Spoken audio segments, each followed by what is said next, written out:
हरि ओम। मम नाम आद्या। अहं पञ्चकक्षायां पठामि। मम विद्यालयस्य नाम बेथनी हाई अस्ति। My interest is learning Sanskrit. I am now going to recite 14th chapter of Bhagavad Gita. अथ चतुर्दशोऽध्यायः गुणत्रयविभागयोगः। श्रीभगवानुवाच परं भूयः प्रवक्ष्यामि ज्ञानानां ज्ञानमुत्तमं यज्ञात्वा मुनयः सर्वे परां सिद्धिमितो गताः। इदं ज्ञानमुपाश्रित्य मम साधर्म्यमागताः सर्गेऽपि नोपजायन्ते प्रलये न व्यतन्ति च। मम योनिर्महद्ब्रह्म तस्मिन् गर्भं ददाम्यहम्। सम्भवः सर्वभूतानां ततो भवति भारत। सर्वयोनिषु कौन्तेय मूर्तयः सम्भवन्ति याः तासां ब्रह्म महद्योनिः अहं बीजप्रदः पिता। सत्त्वं रजस्तम इति गुणा प्रकृतिसम्भवाः निबध्नन्ति महाबाहो देहे देहिनमव्ययम्।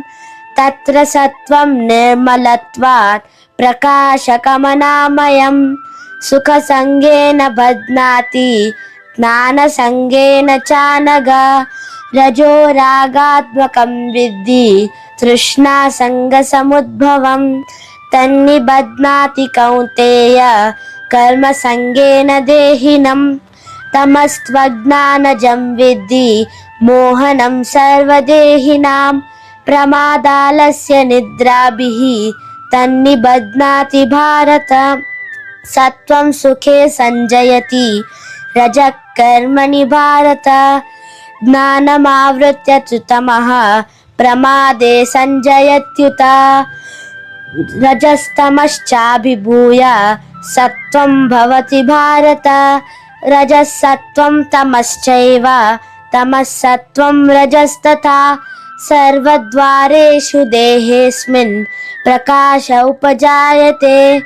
ज्ञानं यदा तदा विद्यात् विवृद्धं सत्त्वमित्युत। लोभः प्रवृत्तिरारम्भः कर्मणां शमस्पृहा। रजस्येतानि जायन्ते विवृद्धे भरतर्षभ। अप्रकाशो प्रवृत्तिश्च प्रमादो मोह एव च। तमस्येतानि जायन्ते विवृद्धे कुरु नन्दन। यदा सत्त्वे प्रवृद्धे तु प्रलयं याति देहभृत्। तदोत्तमविदां लोकान् अमलान् प्रतिपद्यते। रजसि प्रलयं गत्वा कर्मसङ्गिषु जायते। तथा प्रलीनस्तमसि मूढयोनिषु जायते। कर्मणः सुकृतस्याहुः सात्विकं निर्मलं फलं। रजसस्तु फलं दुःखम् अज्ञानं तमसः फलम्। सत्त्वात् संजायते ज्ञानं रजसो लोभ एव च। प्रमादमोहौ तमसः भवतो ज्ञानमेव च। ऊर्ध्वं गच्छन्ति सत्त्वस्ताः मध्ये तिष्ठन्ति राजसाः। जगन्यगुणवृत्तिस्ताः अधो गच्छन्ति तामसाः। नान्यं गुणेभ्यः कर्तारं यदा दृष्टानुपश्यति। गुणेभ्यश्च परं वेत्ति मद्भावं सोऽधिगच्छति। गुणानेतानतीत्यात्रिन् देही देहसमुद्भवान्। जन्म मृत्युजरा दुःखैः विमुक्तोऽमृतमश्नुते। अर्जुन उवाच कैर्लिङ्गैस्त्रीन् गुणानेतान् अतीतो भवति प्रभो। किमाचारः कथं चैतां स्त्रीन् गुणानतिवर्तते। श्रीभगवानुवाच प्रकाशं च प्रवृत्तिं च मोहमेव च पाण्डव।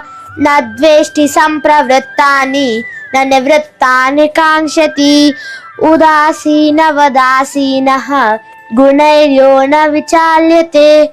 गुणा वर्तन्त इत्येव योऽवतिष्ठति नेङ्गते समदुःखसुखस्वस्थः समलोष्टाश्मकाञ्चनः तुल्यप्रिया प्रियो धीरः तुल्यनिन्दात्मसंस्तुतिः मानापमानयोस्तुल्यः तुल्यो मित्रारिपक्षयोः सर्वारम्भपरित्यागी गुणातीत स उच्यते मां च यो व्यभिचारेण भक्तियोगेन सेवते सगुणान् समतीत्यैतान् ब्रह्म भूयाय कल्पते ब्रह्मणो हि प्रतिष्ठाहम् अमृतस्याव्ययस्य च शाश्वतस्य च धर्मस्य सुखस्यैकान्तिकस्य च ॐ तत्सदिति श्रीमद्भगवद्गीतासु उपनिषत्सु